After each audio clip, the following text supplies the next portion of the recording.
If you've been doing the inner work like clearing limiting beliefs and assuming the wish fulfilled, and you're still not seeing the results in your external reality, then watch this entire video. Look, I get it. You're wondering if any of this manifestation stuff actually works. But here's what's really happening, and here's why you're a lot closer to that manifestation than you might think. See, I've been there myself. I've manifested my dream home when we had no money and we were living in a 2-bedroom apartment, and I've helped thousands of people do the same kind of stuff.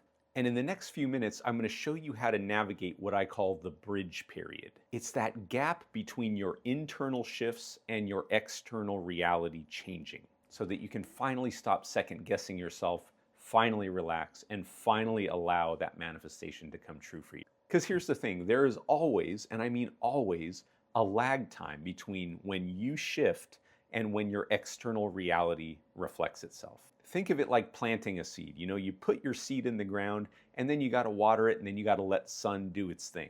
You don't see anything on the surface, but underneath there's this root system that's starting to grow and it's starting to prepare itself to show itself to the world.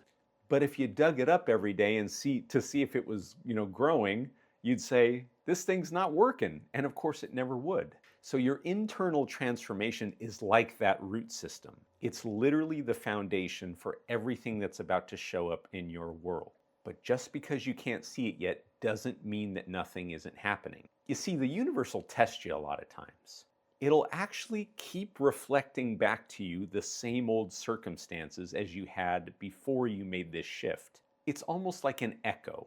And see, most people think that when this happens, they're doing something wrong, but they're not. It's like the universe saying, okay, so you think you changed, huh? Well, prove it. Are you going to react in the same way that the old you would have?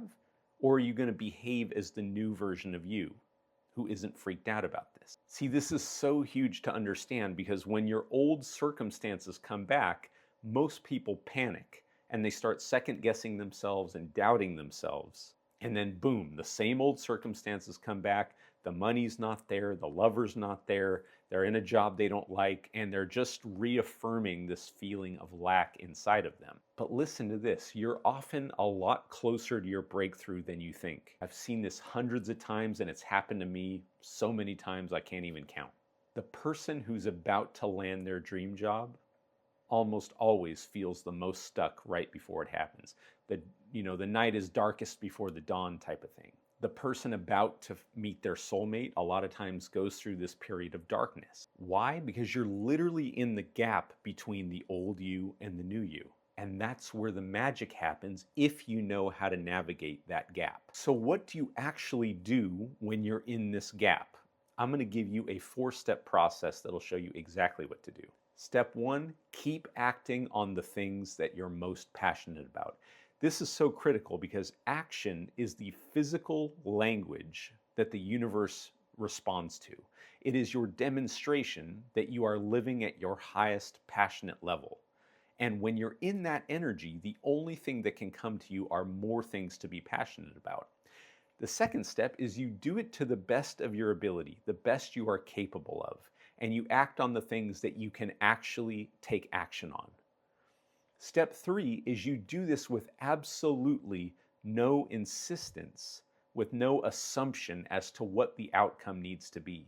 You do it in an unattached state just because you love to do it. Now, this is so critical because a lot of times we say to ourselves, okay, I'm going to do X, Y, and Z so that I can get A, B, C. That's not what we want to do.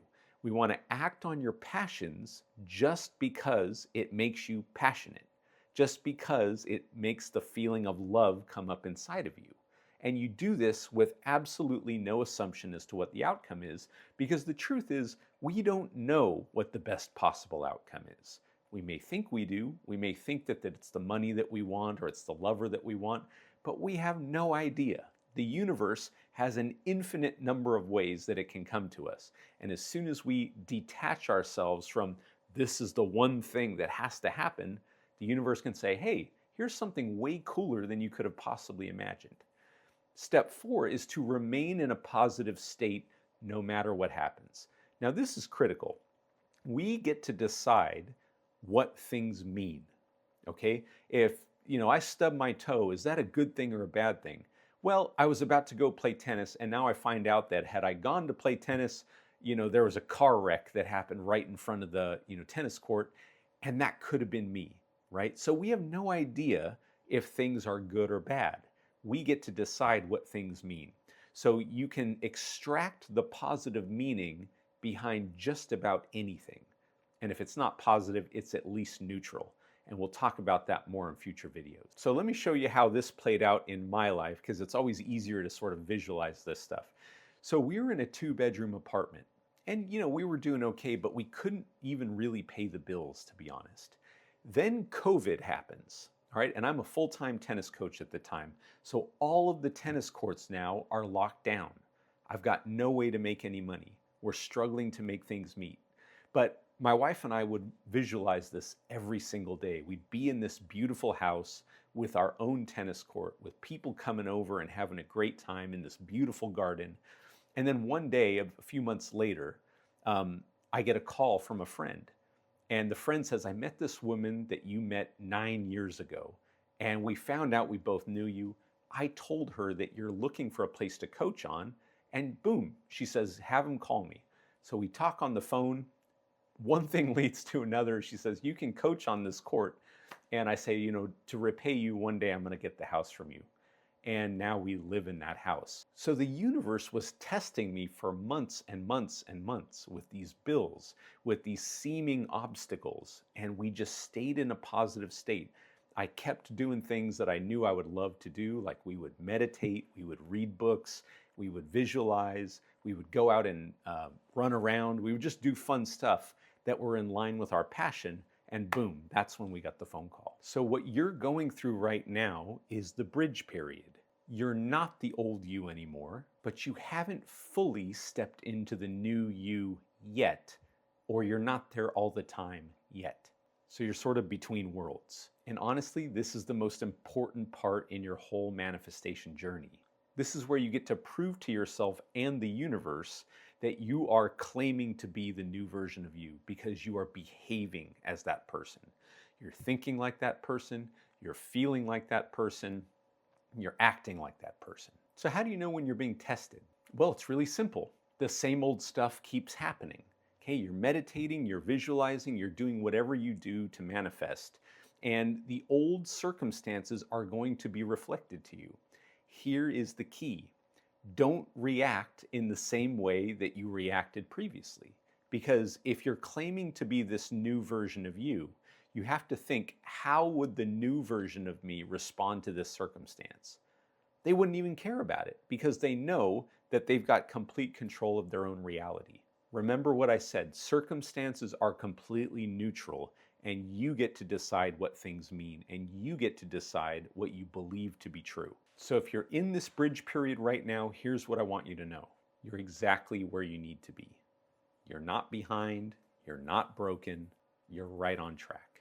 But here's what's going to really allow you to navigate this testing phase, and that's becoming aware of what your subconscious beliefs are. See, science knows that 95% of our life is run by our subconscious beliefs. Beliefs that we have that we don't even know we have, because the beliefs cause us to think a certain way, and those thoughts make us feel a certain way, and the way we think and feel broadcasts this electromagnetic energy that is connected to everything and is resonating with the people, the circumstances, the opportunities that are in harmony with that vibration. So we've got a lot of other videos on the channel that I'll link to in the description, but the idea is to become aware of what your subconscious beliefs are. And that's why I created the Subconscious Reset. It's a free resource that you can download by clicking the link below. It'll help you become aware of what those subconscious beliefs are and how to dismantle them and how to reprogram your subconscious mind to automatically pull you towards the future that you really desire. If you want that, just click the link down below and download it right now. If this is hitting home for you, please hit the like button. Let me know in the comments what other videos you'd like me to make, what your biggest takeaway was. And again, thanks for watching. Thanks for hanging out, and I'll see you in the next video. Bye.